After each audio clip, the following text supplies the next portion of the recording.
set up the recording. And there we are. And now I will introduce our speaker, and our our speaker or discussion leader, as we might put it for tonight, is Andrew Davis. Um, I don't know what to say about Andrew. Good He's question. got a little blurb. He says he's a former software industry technical writer, blah blah blah, which he is, and he's been the premier recruiter of technical writers in the Bay Area since the early 1990s, and I think everyone here or practically everyone here knows Andrew and has worked with him. So I don't know what else to say. I think I'm just going to hand it over to Andrew and let him go ahead. Richard, thank you so much. I will fill in the blanks. Um, yeah, I'm a former tech writer. I'm putting a bunch of stuff in the chat for those who joined after I posted the initial pieces. There's a bunch of questions that were posed by meeting organizers and to which I added. The first of these links is the Google Doc with now 22 questions, most of which I came up with because I hear them on a frequent basis from candidates. Um, Before the meeting recording started, there were a lot of people commenting, complaining about their experiences with recruiting and the current job market. And I'd be happy to dig into reasons from those, but I'm going to start with with the questions that I've been assigned. Can everyone see the document that says discussion questions at the top? Yes. Good. Can everyone hear me okay? A little louder. A little louder. Let's see if I can increase volume here. Maybe more. How about that? Any better? Yeah, it's good. Excellent. Okay. Um, so I went from software tech writing to the dark side, namely recruiting tech writers, in 1995. It was a very different world. Good time to make the transition, but also it's been cyclical, and when things are slow, they are very slow. Um, right now, it's very slow. Anyway, I've been asked, what is the relationship between hiring organizations and recruiting firms, both domestic and outside the US? Hiring organizations of any size larger than maybe 500 employees these days typically hire a managed services provider, MSP, to work with a bunch of third party companies called sourcing services to find them candidates for contracts and sometimes also for staff roles. Usually contracts come through sourcing services because, as we were speaking before the meeting started, those companies want to keep contractors off of their payroll. They want the intermediary agency, the sourcing service, to be the employer of record for that contractor. The relationship, therefore, between the hiring organization and the recruiting firm is vendor subcontractor. And that essentially means that you, as a candidate, are dealing with people who don't know too much. They are dialing for dollars. They have subscriptions to LinkedIn Recruiter, and they do keyword searches when one of their clients gives them a job description, and they call you just as fast as they can to say, can we represent you? And you say, maybe. What's the job about? I have no idea. It just says tech writer on my list.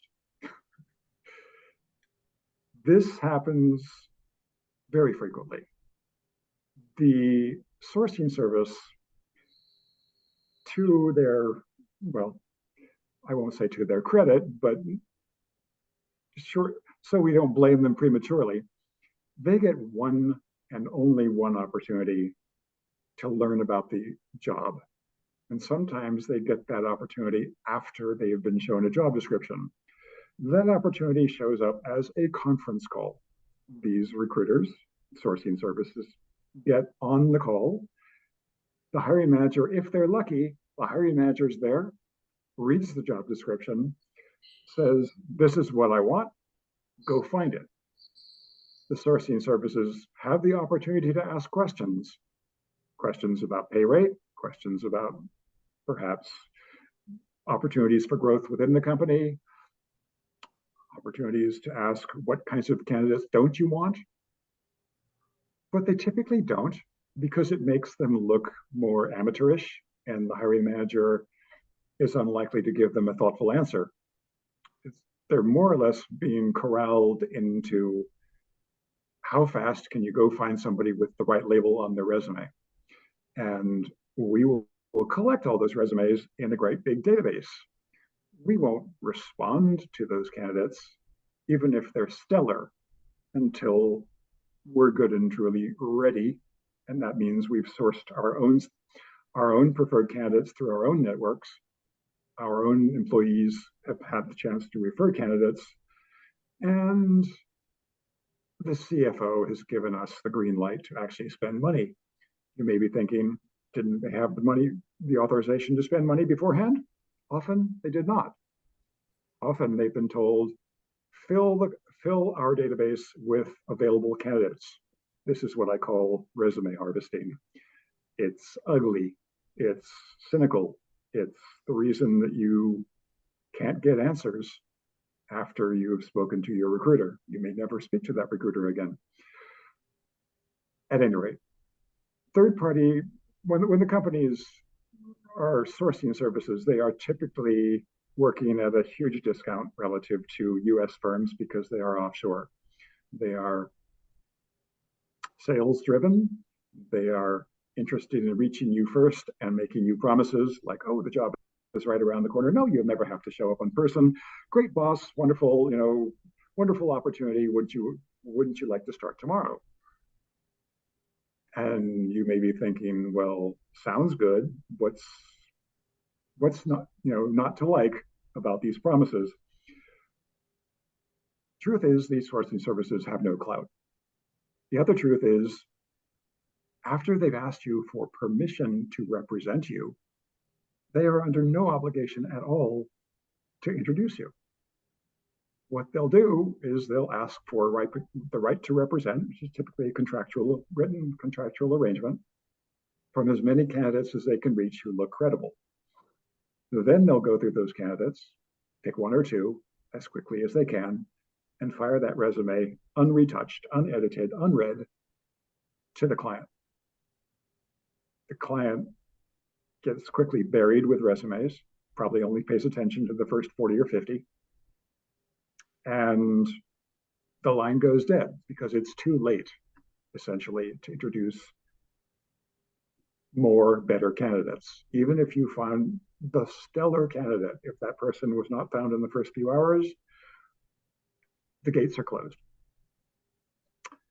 Pretty sad. But that is the managed services provider model. And a lot of companies go with it because they think it works for them. They think that hiring managers are well served. They think that it makes the crisis of who are we going to hire less intense. And they now have choices, they think. Anyway, the sourcing services have done their job, and if they are selected as the source of the candidate who gets hired, they then go into a mode where they say, hey, we want to have you start working with our client, and are you still available and interested? And their markup is astonishing. They will essentially, sometimes at the time they ask for a right to represent, sometimes a little later, they will say, okay, well, this client's interested, but only if you can work for $35 an hour. And you have the right to walk away at that stage, but very often you are sufficiently frustrated and hungry that you won't. What amount are they billing the client for your services? Often double, sometimes triple Yeah. what you keep. And if they're offshore, with very few exceptions, they are not obligated to pay benefits or even tell you much before you start work. So you have little leverage. That's the long answer to this particular question. Next question. Why do organizations use recruiting firms that don't return the best candidates?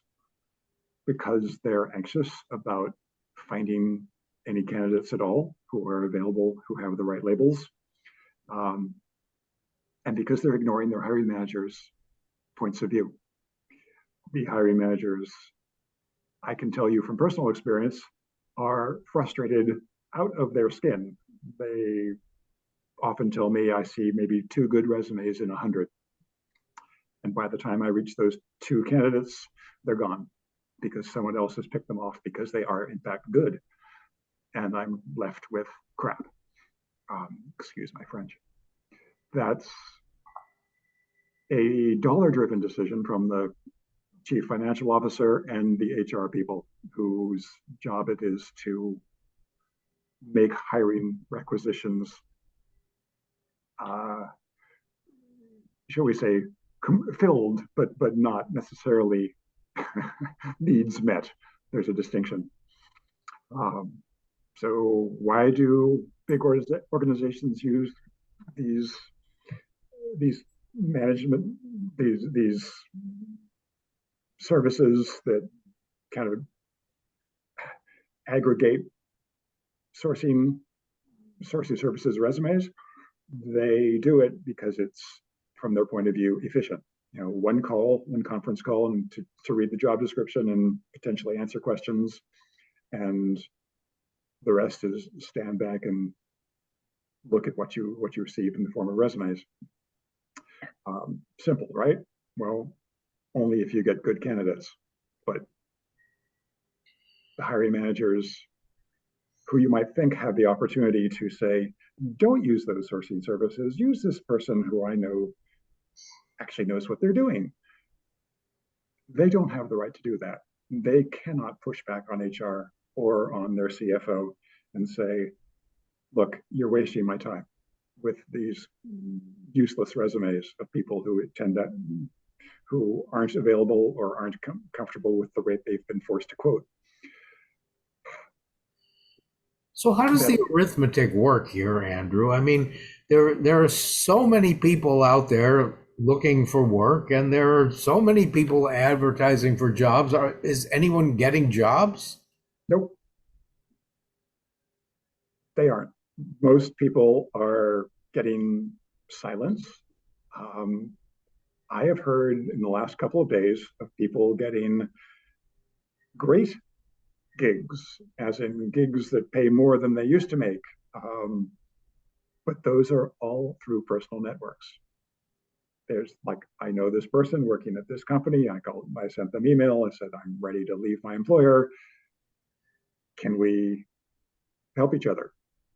And mere hours or days later, the interpersonal connection was responsible for getting the new gig in place, the new rate set, the new statement of work inked, and off they went. Everybody smiling happily, no recruiters involved. So you might ask, why use recruiters at all? It's because some companies insist that you work through their internal recruiters if you want a staff salaried job, or they're using sourcing services / recruiting services who don't really recruit, they just call. But don't persuade, don't do anything with your resume, don't champion you once you get selected or get the hiring manager's interest. That's why I call them sourcing services. It's a self-defeating game, and it exhausts the hiring managers. Um, and they're basically stunned into silence. They can't call these candidates and say, look, I really want these skills. Do you have them? I don't see them in your resume. Maybe if you've got a certain writing sample that would persuade me I could make a case to my boss to get you interviewed and hired. They don't dare do that because then the lawyers get involved and they don't want hiring managers talking to recruiter represented candidates out of turn. They want those interviews all to be very egalitarian, all to be formally scripted and scheduled, and they want all hiring decisions to be consensus decisions from project management to engineering to sales to fellow technical writers. They want them all in the room so that nobody has to stick their neck out and say, hire that person. And long story short, no one gets selected. It is mind-numbingly counterproductive, but it is the norm. How can you assess the legitimacy of recruiters who reach out via LinkedIn or email? You need to be very skeptical of these people. Basically, they don't know who you are. They're using LinkedIn to find you, or maybe they have an earlier version of your resume, saw a keyword on it, and said, let's call this person and lock them down so that they can't apply on their own and they can't apply through our competition. It's a tactic to neutralize you as much as it is to advance your career. So be skeptical of their intent. This is a sales game, and they are trying as much to take pieces off the game board as they are to advance some other pieces.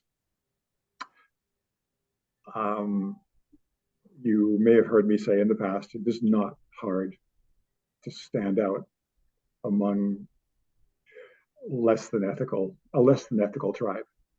There are exceptions. I would say we all know a few of them. I have a great deal of respect for some companies. Expert support is the first one that comes to mind. These people are pros. Everybody else pretty much are hacks. Are there strategies, trade-offs, or tips to keep in mind when working with recruiters? Oh, yes, so many.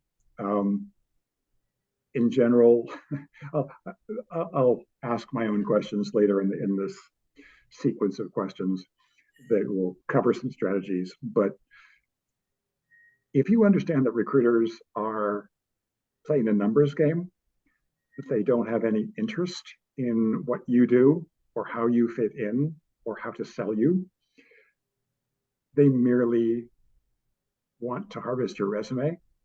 And if the stars align, submit your resume, then you will cut them and yourself a lot more slack. It is not personal when a recruiter goes dark on you. It is just that they have not been given any information and they are not willing to demonstrate their ignorance by asking for it. Question 5, resume harvesting. I've talked a bit about it. Why do they do it? Just to fill the database. They've got an infinite amount of storage. Their goal is to find out who's available and then do their own custom kind of localized searches on those resumes to decide who's worth interviewing. There are indeed risks to giving your resume to recruiters because, well, they may use your resume against you. Those who know me from years back will say, I don't want to customize my resume for every opportunity. What can I do? And I often advise them about how to make a resume more attractive to a given opportunity. And then I say, just in case you want to protect yourself from having this resume spread all over the internet, copyright it. Copyright the document and forbid them to use it. Forbid them from using it unless they have written authorization from you. Believe it or not, that works. Any rule that you put on the resume, put it in the footer, just say copyright date, written permission requested or required to introduce. They'll pay attention. I have seen it thwart recruiters who would otherwise spray the resume all over town. Anyway, resume harvesting is a messy and unpleasant, but very widespread practice. So who's doing, is it recruiters doing this or companies doing this harvesting? Both recruiters and companies. Typically it's the company having more of an interest in resume harvesting, because if they've got 200 or 2,000 tech writers who submitted their resumes within the last 6 months, they know that a large percentage of those applicants are likely to be available when they finally get around to calling and saying, okay, we have this opportunity to fill. And when they've got these resumes come without commission. They basically are the property of the receiving company, the company doing the hiring. They can hire you without an intermediary. And that is, there are many, many economic incentives to encourage them to do that. But do they use it? Do they use those resumes responsibly when it comes time to actually search on them and make sense of whether that candidate is a good fit? No, but they still do it. Question 6, are there different kinds of recruiters? There are internal recruiters who are typically contract employees of the hiring organization, and they are typically tasked with filling staff jobs, putting detailed job descriptions that may have been copied off their competitor's website out on their own website and saying, we're looking for these skills. Those skills are typically a laundry list of what each of the hiring managers dreams of finding. I love challenging hiring teams on their job descriptions and asking, have you ever met someone who fulfills even 80% of these skills? They all answer no. And I said, if you have, do you have any idea what those skills together would cost? No. And I inform them that typically makes somebody with those skills who's available, who could be encouraged to apply, would probably earn more than they do, sometimes double what they do. And that encourages them to get realistic about what they need and what they just want. So the internal contract recruiters tasked with staff hiring, salaried employee hiring. And then there are independent services like mine who specialize in a specific niche of the industry, in my case, software technical writing. We all know agencies that specialize in project management or pure engineering or C-suite, that is vice president and on up kinds of employees. That's their niche. That's where they have connections. That's what they focus on. And if you send an agency that has a focus on putting people in the C-suite, the resume of a technical writer, they're going to shrug and say, thanks, but can't really work with this person. We don't have any idea what they're useful for, what they should be paid, and we're not going to make the effort to learn. So that's the internal recruiters and the independent recruiters, and then there are the sourcing services. So you have your managed services provider, which is a great big monolithic agency that claims to do everything for everyone. And those managed services providers subcontract to typically Southeast Asian agencies that are all too happy to take a job rec and match it with do keyword searches and match candidates and send resumes in once they have the right to represent from those candidates. Many people who are brand new to tech and tech recruiting think, oh, recruiter, that's just like, Jerry Maguire and show me the money and it's all glamour and those people really take my side and they really want me to win. This is nothing like being a sports agent. First of all, every single job description is different. You are not just hiring a quarterback. You are not just hiring a defensive tackle. You are hiring a unique individual to fill a specific role in a specific context. Sports agents don't do that. Technical services recruiters often do. Good ones do. It's a lot less glamorous, and you have to understand that recruiters, they work for the client. They get paid by the client. They don't get paid by the candidate. In fact, in California, it is illegal for a candidate to pay a recruiter to find them work. The money has to flow from client to recruiter without any involvement from the candidate.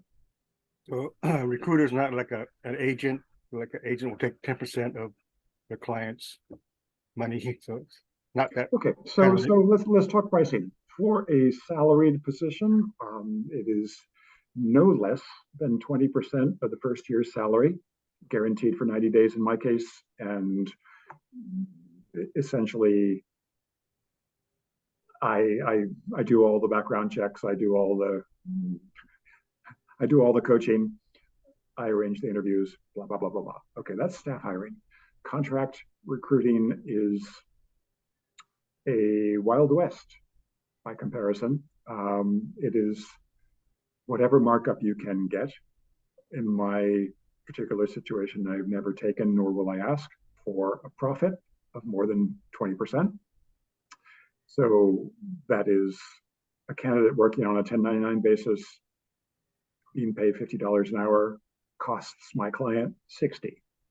If they are working on W-2, getting $50 an hour W-2, I become the employer of record and I have to cover payroll taxes. Oh, yeah. The markup to the client goes up from 20% to 32%. I have never, ever seen an agency take less than 35%, and typically it's much more like asking for 70 or 80% Oh, really? of the workers' hourly rate on a W-2. Mm-hmm. So understand they do have costs, they have payroll related costs, and they are fronting the money for an employee who in California has to be paid net 5. You send me a time card, I owe you payment within 5 business days, and no excuse is valid. I must pay. How fast do I get paid by my clients? If I'm really lucky, 30 days. Typically, it's closer to net 90. So it's scary to place a high-paid W-2 worker when the coffers are on the empty side, but I make it work, and other agencies can make it work. There's a concept called factoring, which is where you can sell your invoices to a third party and get paid a percentage of them upfront, and the factoring company collects on your original invoice and keeps the difference. That hasn't been happening recently because of the market being so slow. but it is a concept that agencies tend to pursue when they're growing quickly. Yes, the recruiter gets paid by the hiring organization, and they don't get paid quickly. And they do have an obligation to, if they're on contract, pay the worker quickly. A lot of recruiters will shrug when informed about the obligation to have the worker be a W-2 temporary employee, and they'll say, no, we'll just work with them on a contract, 1099. Those people will do a lot of damage to themselves, but more to the client, because they'll get that client in a lot of hot water. The client will have the obligation to pay back taxes and back benefits if they are subsequently determined to have been a worker's employer. Happens all the time, especially at large companies. Franchise Tax Board in California loves to reclassify independent contractors. And they don't just go in and hunt for one independent contractor. They say, oh, that independent contractor is working at Apple. They don't have a corporation. They're not behaving like a business. They're just working like a contractor. Let's go figure out who else at Apple is working 1099. They have the right to do that kind of search, to force Apple to open the kimono. And you can more or less be guaranteed that the employer will lose. The employer will the company will be reclassified as the contractor's employer. A very big risk to employers, which is why they keep the contract, the contract recruiter at arm's length and make them serve as employer of record for the candidate. Did that answer the question about pay rates and so forth? Yeah. Okay. Yeah. Or at least markups. Question 8, how do things work differently if a recruiter finds me a salary job versus an hourly contract? Cover that to a large extent. Salaried jobs, typically not thrown to independent recruiters, but if it's an internal recruiter, they are tasked with filling the job. So a good resume comes across their desk, they're going to pick up the phone immediately and say, we got your resume, we like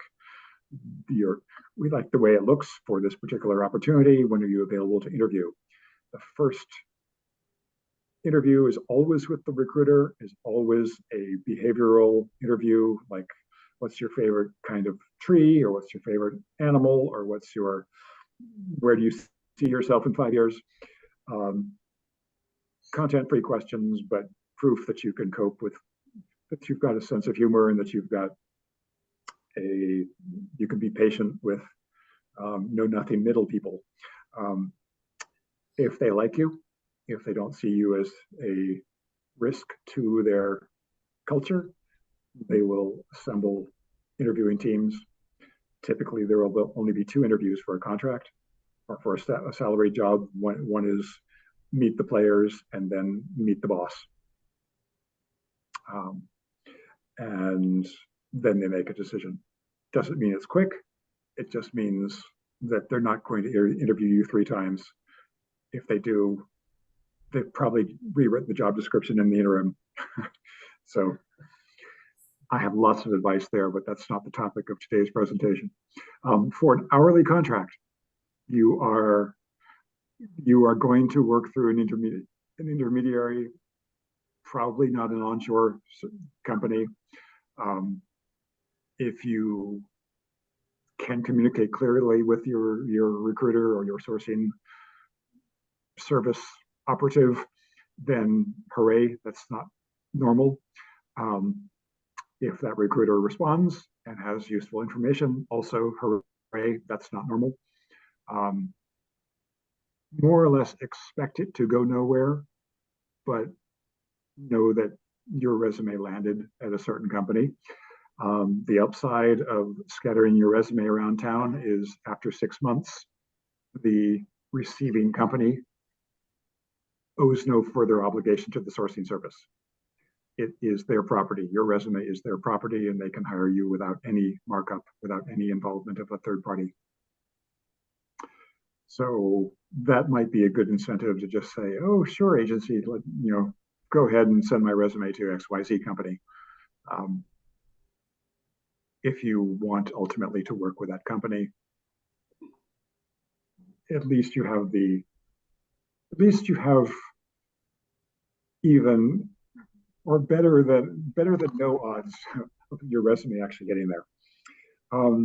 Next question: is relying on recruiters the best way to find a job or contract opportunity? I hope I've already made clear it is not the best way. Your network is by far the best way. If you can figure out somebody who works at the company in question, get your resume to them. Employee referral bonuses are generous, and 2 people's skin in the game, much better than 1. So if you have an employee, a friend, or contact through LinkedIn that you don't know, but you've discovered, allow that person to put your resume in front of the right hiring manager. They will benefit through the employee referral bonus. The hiring manager will look at it 2 ways. Well, they'll look at it one way, but they'll look at it in a better light, and that is the candidate took the initiative to actually do some research and find out people who work there, maybe even ask some questions about what it's like working there. And the person who referred the candidate also needs that person to be worth their salt, because that person will make us all look bad if they don't work out. So 2 people's reputation on the line, much better than 1. I would say rely on recruiters if you trust the recruiter, if the opportunity is real, and that's a big question for which you will never really know the answer. Sometimes the recruiters themselves don't know if the opportunity is real. And if you want to cultivate a relationship that might go, might carry on to another opportunity later. There are good reasons not to rely on recruiters. They don't feel a great deal of loyalty. They don't have any interest in figuring out what you do for a living or why. They have no interest in learning how to sell you to the right audience. Mostly. There are exceptions. Like I've said, expert support and synergistic are among them. Should I be offended if a recruiter doesn't respond when I ask for an update on my application? You shouldn't be offended, and you shouldn't be surprised. Again, recruiter often doesn't know what's going on and is hesitant to ask, hesitant to be a pest, hesitant to ask for favors because they don't know how good their candidate is relative to other candidates that may have been introduced. So they are very much in the dark, and there's a risk to them of alienating or annoying the client. So again, that's the managed services provider model deficiency acting up again. If I give a recruiter the right to represent me to their client, does that mean my resume will actually be sent? No. Should I be surprised that a recruiter doesn't understand the opportunity she or he is calling me about? No. What does a recruiter do to my resume before submitting it to their client? In most cases, nothing, other than perhaps introduce some typos by replacing your contact information with theirs. Yours truly will read every word, will recommend changes to that resume that make it more applicable to the job I'm trying to fill. You will see that resume before I submit it. and the client knows that I have, helped you refine the resume. They know that the resume you sent them yesterday is probably a different one from the one I'm sending them. Are there ways I can help a trusted recruiter get better results on my behalf? There are. If you are encouraged about the trustworthiness of the recruiter and the relative fit of the job, you can help that recruiter immensely by doing a mental scan of your applicable experience and responding to the job description with specifics about how you match. And if you don't, how you do not match, where you don't match. The goal here is honesty and integrity. You are trying to say, gee, I can do this, this, and this. Here's where I did it. Here are writing samples that prove it. But you want me to use this CCMS. You want me to use this database. You want me to use this, fill in the blank. Haven't used it. Might have used something similar, but it's been a while. Don't want to misrepresent. That builds a huge amount of credibility. There are very few candidates with the confidence to say, no, I do not measure up 100% to your wish list, but they will discover it soon enough. And if you don't volunteer it, you might look, well, a little weaker for that. So that's how you help a trusted recruiter get better results on your behalf. Question 15, what's the harm in giving multiple recruiters the right to represent me for what is obviously the same opening? I think any job seeker in the last decade has received phone calls from recruiters out of the blue saying, I've got this perfect opportunity for you. It's just down the street. You'll love it, and I can get you an interview tomorrow. And you get 5 of those phone calls in quick succession. You're thinking to yourself, well, who do I say it's okay to represent me to? Do I do that for the first call? Do I say, let me think about it? Do I say no to all of them? There is some harm in giving multiple recruiters the right to represent you. First of all, the document you're signing says that it's an exclusive right to represent. So in that respect, you are not abiding by the spirit of the contract. If it goes to an interview and if it goes to a hiring decision and the hiring organization finds out that 2 agencies represented you and sent your resume, they have a really hard decision to make.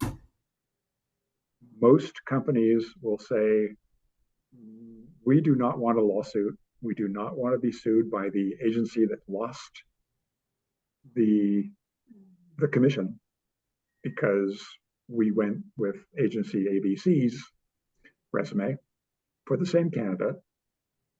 We will just reject the candidate. We may love the candidate, but the fact that the resume arrived under 2 different letterheads makes us anxious to avoid a lawsuit.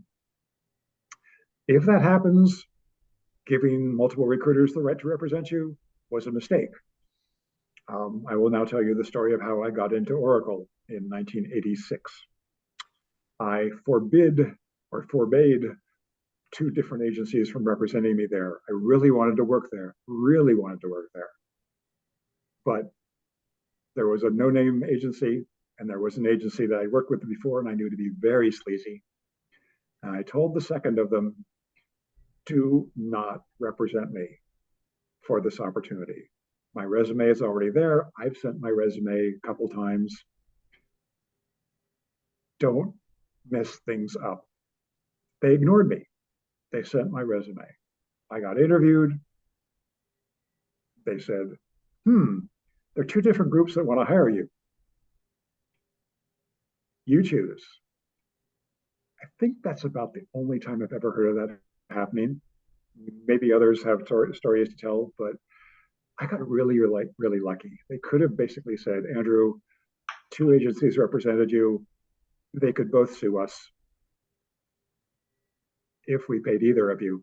So, thank you, goodbye. And they didn't. And I had 3 comparatively happy years there. And the group that I turned down, they turned into allies as well. I helped them out in different ways. But that doesn't typically happen. Let's see, number 16. How should I respond if a recruiter pushes me to reduce my requested salary or rate? Depends on the day, depends on how you feel, depends on how hungry you are. If a recruiter says, we can only pay $35 an hour and you're used to making 70, I strongly recommend that you say no. If you say yes, I would make it very clear to the hiring organization, should they interview you, that you were compelled to settle for a rate that is much lower than you are used to working. And in the same breath, I would invent a competing opportunity. Say, I'm also interviewing with XYZ company, and the rate under discussion there is something much closer to what I'm used to earning. You are introducing urgency. You are making them aware that the recruiter or sourcing service representing them acted in bad faith. And you are making it clear that while you do want the opportunity, you don't want it at the terms they forced you to pick. That often works in your favor, but it may be that they really don't have the money to pay more than $35 an hour, in which case, okay, nobody was harmed in the hiring of this candidate. Question 17, am I obligated to accept a role for which a recruiter has introduced me? No. Are you obligated to abide by the prearranged salary or rate? No. It's risky. It takes some dancing to talk your way out of that. I would always volunteer that at an interview. And if after you've told them the rate they forced me to accept before they introduced me was way too low, this is what I'm used to working at, and this is what this job is worth to me, and they still come in lowballing, then you definitely do not accept the opportunity. Does that make sense? Yes? Yes. Okay, good. All right. Well, I'd ask the logic on that. I mean, if you do want to do it, and it's a negotiation, right? They said 30, you said no, I'm more used to working at 50, and they can only go up to 40. You're saying don't take it? I'm saying if there's a big difference between what they forced you to put on their web form when you applied and what the client is offering, don't take it. 40 and 50, that's not that big a difference. If it's 40 and 80, 40 and 90, that's a big enough difference to say the client is not serious. Oh, okay. So you're saying that numbers changed during the process. Okay, I'm saying that when certain agencies and most sourcing services ask for your right to represent, they are asking you to cite a price. They say, here's Sabahat, here's a job description. What is it worth to you? Would you do this? Would you do this job for X per hour? And whatever you put down, you can guarantee that they will come and try to persuade you to accept less. But whatever number ends up being the agreed upon number, that is what the client will see. And when you interview with a client, you make clear that number is completely inappropriate for the work that you're describing. And while I'd love to do the work, the agency, sourcing service, whatever, that introduced us was not acting in good faith when they compelled me to put that number. I would accept an offer at this rate, but I would not accept an offer at the rate that the sourcing service supplied. And they still come back at the rate that sourcing service supplied. That's when you say no.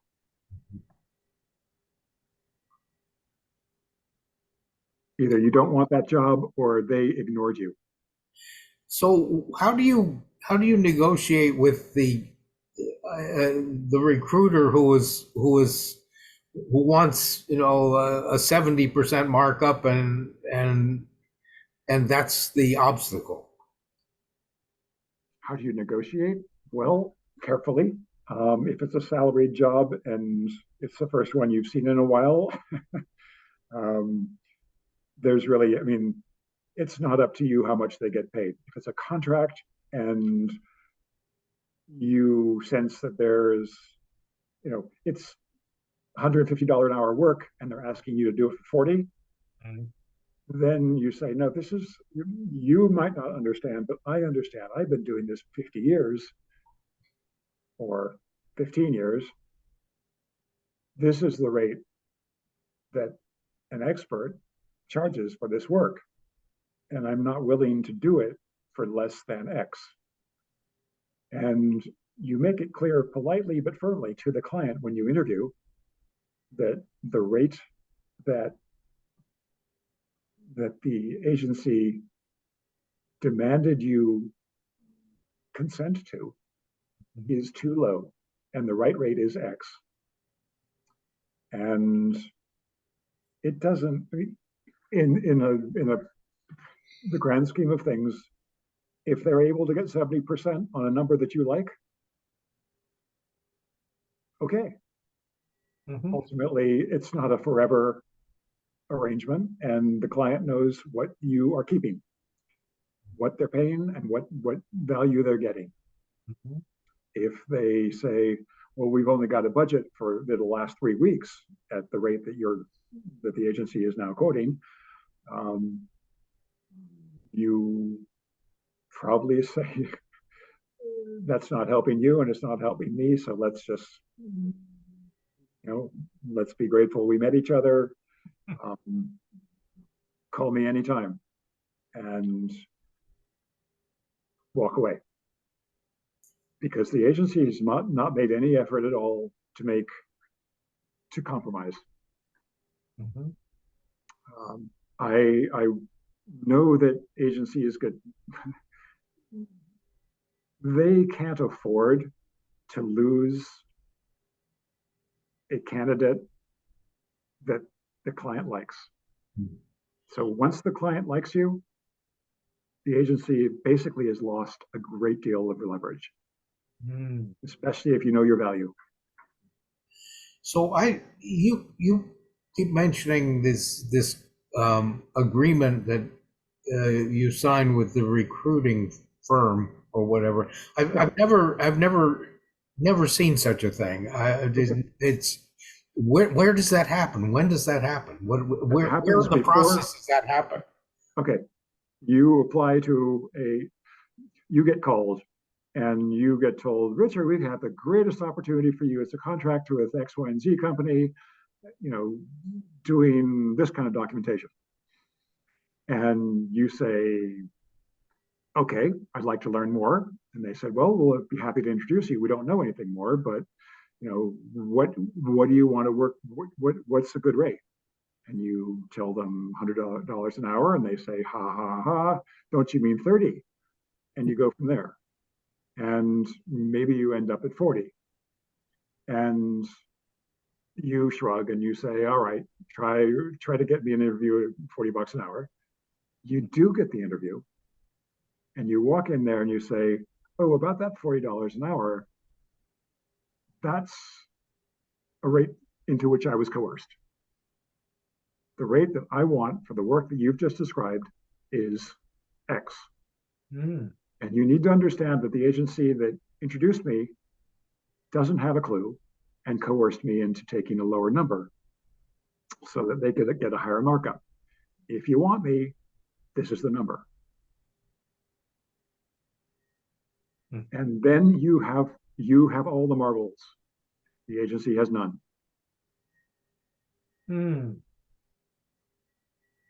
Well, I don't recall ever having. I'm glad. You're fortunate. There are other people on this call who have vivid experiences of being coerced into agreeing to do work they know next to nothing about at rates that are altogether too low.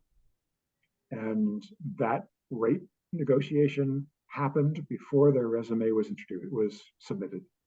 Mhm. It is becoming the norm for managed services provider arranged marriages. Okay. Should I share my compensation history, social security number, or even a recent W-2 or 1040 with a recruiter seeking to verify my track record for his or her client? No. Outside of California, it is entirely legal to ask for proof that you earned X dollars an hour. In California, it is not legal. Several other states, it is not legal. But a lot of people have been asked for their social security number or a recent W-2 or a recent tax return to prove that they are earning X from a given company. It's sleazy, it's wrong, and you don't have to agree to it, but you can look forward to some fireworks if you don't. If the agency is outside the state and the employer is outside, or their client is outside the state. How does that work legally? I mean, if I am here, but the person I'm talking to is outside of state, which laws apply? Theirs, because they are accountable to. They're incorporated outside of California. They can ask for whatever they want, and depending on your level of desperation, they might well get it. I've been asked. I mean, this started probably 15 years ago during another recession, and it's ugly. It's just a way for an agency to call your bluff and say, well, you may think you're worth 70 bucks an hour, but prove to me that you've been paid that. And people who are bluffing will back down, or they'll get all uppity and say, no, I'm not going to show you W-2. That's none of your business. But they've lost some credibility. So unless you can actually invent competition to get to focus these recruiters' minds, you basically lose. Okay, number 19. If a recruiter declines to relay my requested compensation to his client, should I walk away, or are there win-win alternatives? Okay, so this gets back to the rate to which you were coerced and the recruiter saying, okay, I'm not going to tell them what you want to earn. I'm just going to introduce you, and they'll come back if they want to hire you and offer you what they think is fair. And the number doesn't match your needs. And the interview is over, ... You didn't have the chance to tell the client, the number that you were sent isn't fair because there was no number. Should you walk away? I'm suggesting that there are other win-win alternatives. Not always, but some, and sometimes. Those alternatives include a request in writing for a salary or compensation review within a couple months, maybe 3 months or 6 months, never more than 6. A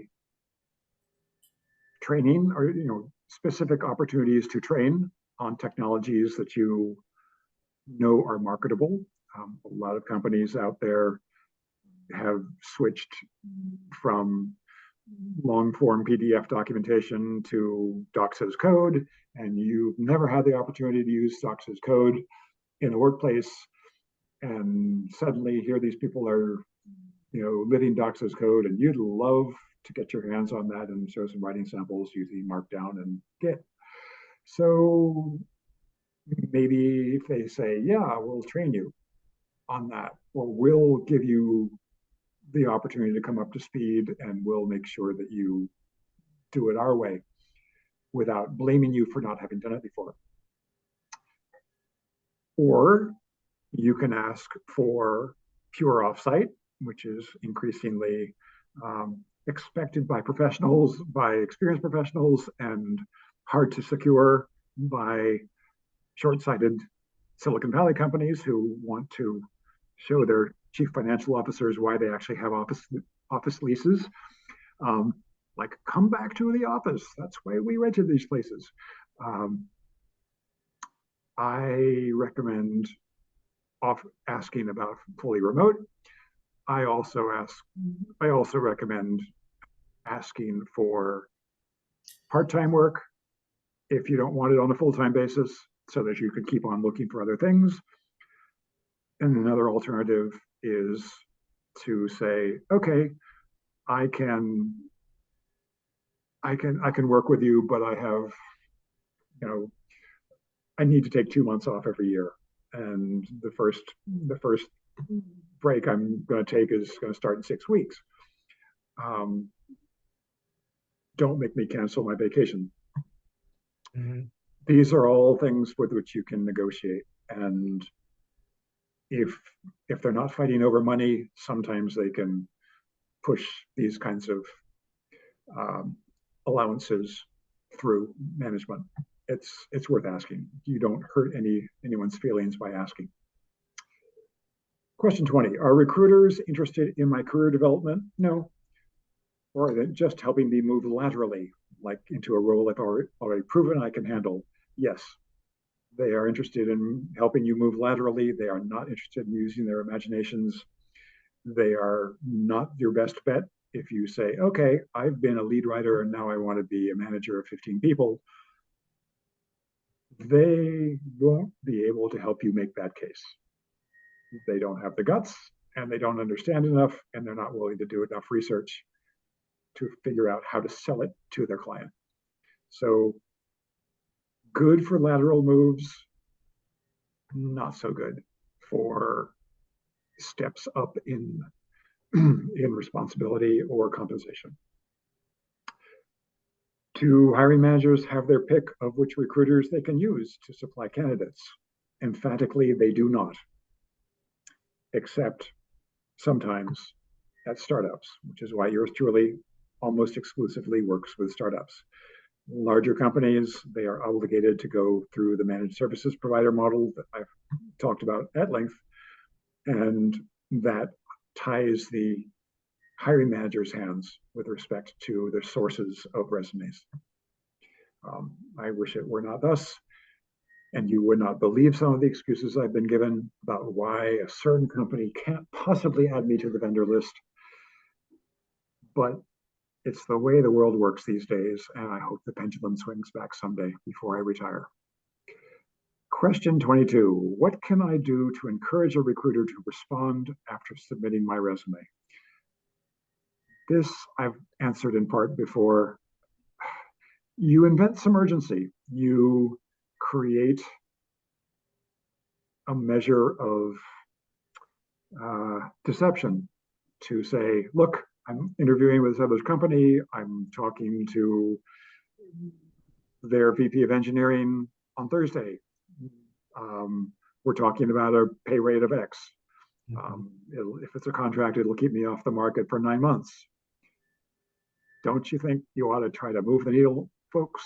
Try to get your hiring manager to interview me before it's too late. We wasted all your time. That is the single best solution for getting a recruiter who might have fallen asleep at the switch to wake up and do something. and take a chance. It encourages them to look responsible to their client because they're not saying, oh, here's a great candidate, and I'll let you tell me when you're ready to talk to them. I will suggest that you should be ready yesterday so that you don't miss the chance to get that candidate. Okay. So Andrew, I've worked with you, and of late I've encountered a number of recruiters via LinkedIn and so forth who are nothing like you. And I mean, is there any kind of spectrum in between, or is it just binary? It's pretty much binary. So I came from the craft. I came from tech writing. I moved into recruiting because I saw too much amateurishness on the part of recruiters trying to solicit me. Or I was the jobs manager of the San Francisco SGC. They kept on asking me for referrals, and I kept noticing that they didn't give two hoots, but they walked away with $20,000 and $30,000 paychecks for a name and a phone number that I gave them. And I thought to myself, yeah, I can do better than that. Is there something in the middle? There are certainly agencies that, if they work almost exclusively with a big company that they don't want to disappoint, will make more of an effort to get to know you, to make sure that you're not an axe murderer, that you don't have a criminal background, that you don't, that you're not going to bring a weapon to work. But in general, if they're operating in the managed services provider ecosystem, it's a race. And it's a race in which they basically let down their guard almost completely and make you promises they can't fulfill in order to get your resume and get that resume to their client. And as I've been indicated, it is a race from the hiring organization's point of view as well, because they will not look at 500 resumes. They may look at 50. It's very, very rare that a position that's been open for a couple months is going to respond to a fresh application. They're not going to look at somebody whose resume came in yesterday, even if that person walks on water at room temperature. It's just they've got their hands full with a bunch of other candidates who may or may not be contenders. But if it's open for months, surely they would have filled it if they'd found a candidate that they liked. So what's typically happened is they lost the budget for the rec, and the agencies that represented candidates have been told, keep your candidate on the hook. We'll get around to it. It's hiring a tech writer is less important than hiring a lead engineer or hiring I don't know, fill in the blank. We aren't ready to close it. The first person we offered this job to laughed and turned it down. So don't go away just yet. And that's why the position is still open. Sometimes they'll just fail to close it because, hey, it took a few extra keystrokes to say that position has been closed. And they may dread the fact that they have to answer emails from people who say, oh, you just closed the position I applied for. Do you have anything else? Or why didn't I get interviewed? Or fill in the blank. It puts a recruiter on the inside of a company on the defensive. Often they don't know why the position went to somebody else. It often makes a recruiter look good to bring you the information before the candidate just closes the opportunity and say, I'm really sorry, they hired somebody else. I'm not quite sure why, but I was impressed. Let's work together on the next one. That makes the recruiter look good. Mhm. when I they, have a when, question. go ahead. Yeah, I haven't applied for a job in a long time, but Be grateful. well, given with recruiters, I like to ask the person, the employer, the hiring manager, the question, this position is a solution. What problem are you trying to solve? Because lots of times I know how these things, they throw everything but the kitchen sink in there, but what are they? So if I were working with a recruiter, where would I get the opportunity to ask that question of the hiring? Where would I be able to communicate that question to the hiring manager, or would I? You would at the second interview. Remember that the first interview is typically with the recruiter, Mhm. and it's a behavioral kind of zero-sum experience. When Right. you actually talk to somebody who is employed by the hiring organization and has an awareness of why the position exists, Yeah. then they may, if they like you and feel comfortable that they won't get sued, they'll say, well, it's a replacement position. Person who had it had been here 5 years, and you know they weren't keeping up, or they found a better gig across the street, Mhm. or they Okay. retired. So I Um, would have an opportunity to, you would have an opportunity, and it won't be thanks to the recruiter who got you there. It'll be thanks to the fact that your resume stood out and the hiring team said this person's for real, and we should at least speak with her about what value she can add. If they are not able to say this is the problem we're trying to solve, I would be worried. Um, you know, if you get the a variation on the this is a checkbox thing, we have to have a tech writer because nobody else wants to write the doc, oh, yeah. then you have the right to laugh and tell them how you've solved similar situations in the past. And if they say we don't care, you have the right to walk. Okay. All right. Again, Thank you are not obligated. You are negotiating for the opportunity to have a conversation. Okay. And the conversation must be a two-way conversation. If it's a one-way conversation with them asking all the questions out of, just canned questions, be worried, Yeah. because they've been set up as puppets, and often that's a bad sign for the stature of the position you'd fill. Yeah. Okay. Thank you.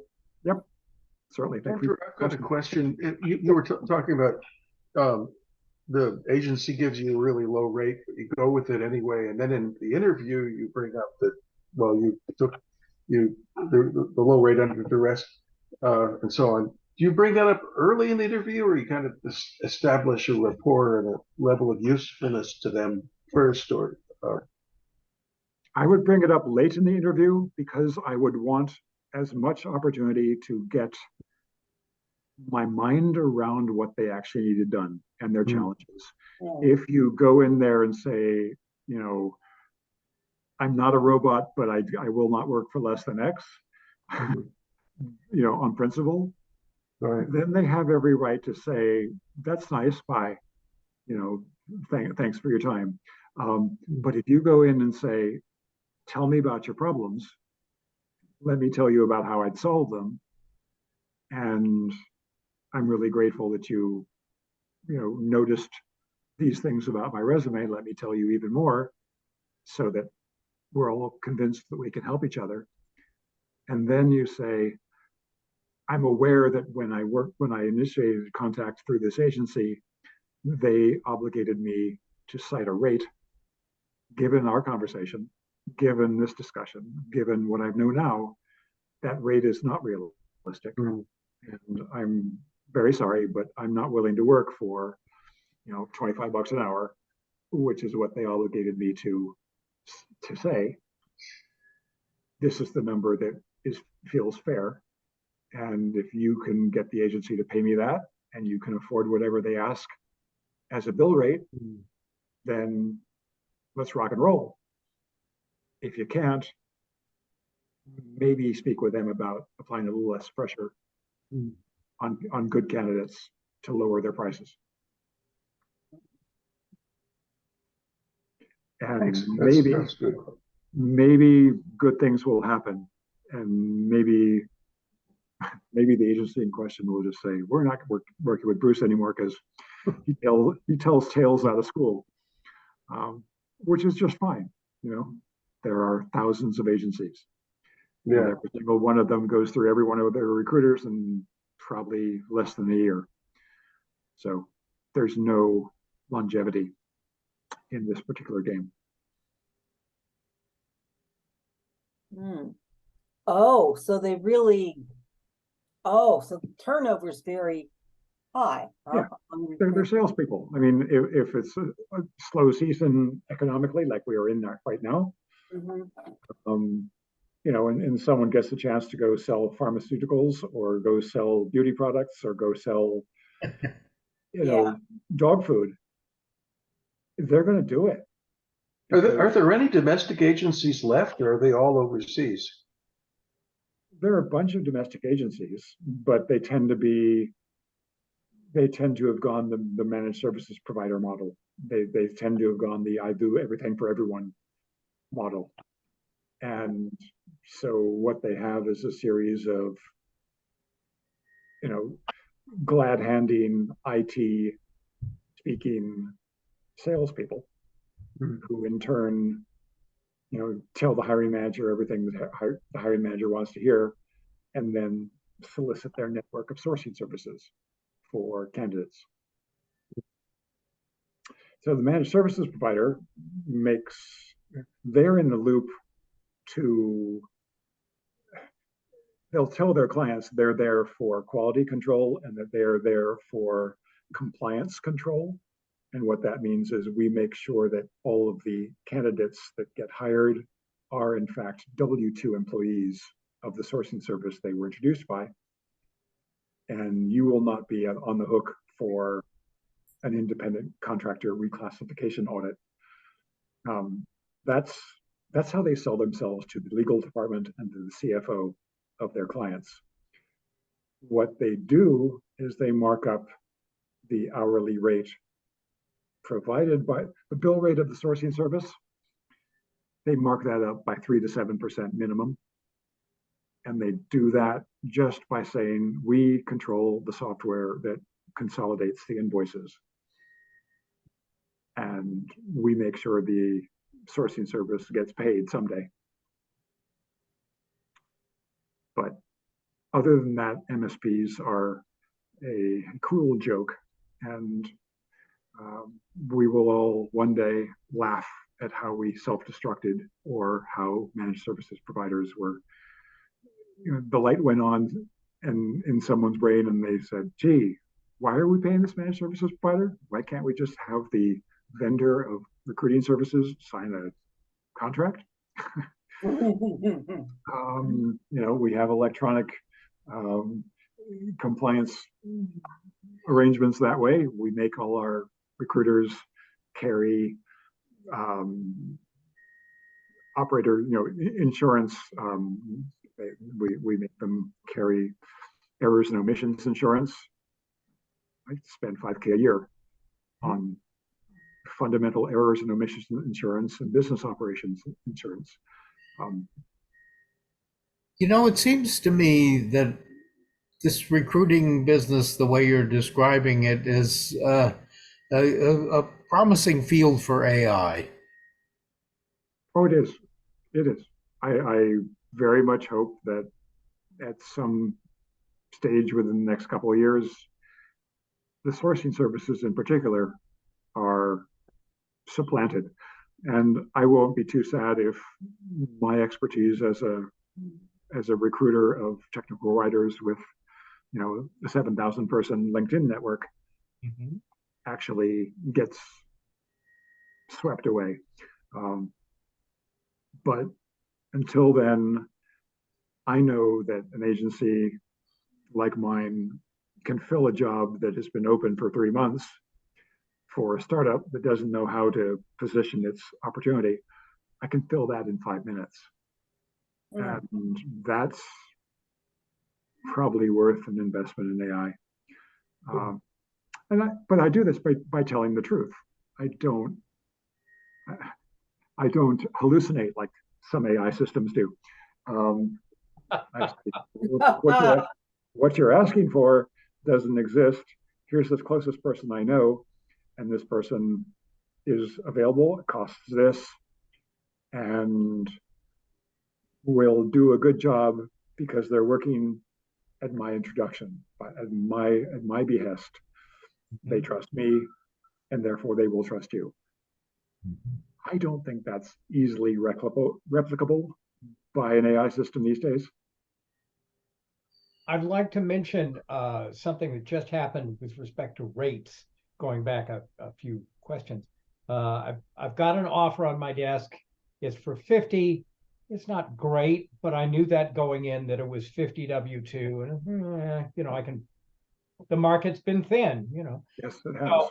So I got the job offer, and the recruiter said, "We've got the offer," and then he said, "Would you take 48 an hour because the agency's cut is very thin?"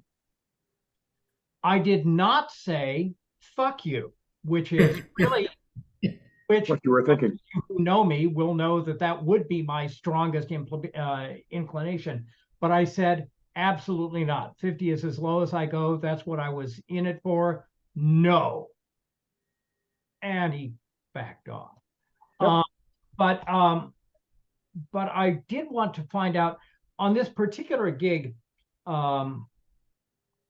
every Indian recruiter in the world has been after me for this job.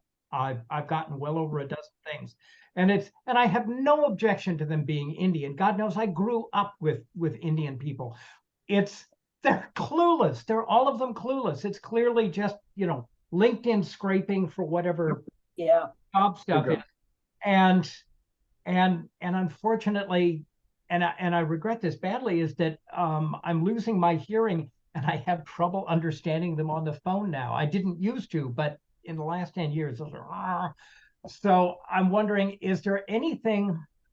They seem to be in it for the fast buck. They're pushing people instead of cars or hot tubs or whatever, because it's all sales and they don't care. Is there anything in particular that you might suggest to make dealing with them easier? The hearing aid? I think that may be in the picture. Yes. Dealing with them and their antics, as in their strategies, I would say, I would say, 50 is almost insulting to somebody with my relevant skills. I'm disappointed that you'd ask, and I will remember this when we renegotiate in 3 months. Thank you.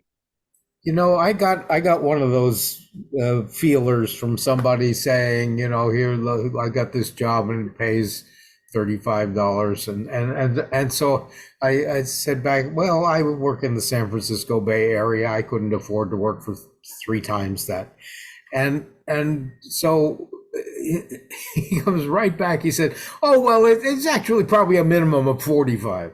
Yeah, it was. Well, that was big of him. Yes. But I mean, it just shows how they're just making things up. Yes, I think so. And it's not personal. It's No, I'm not taking it personally. good.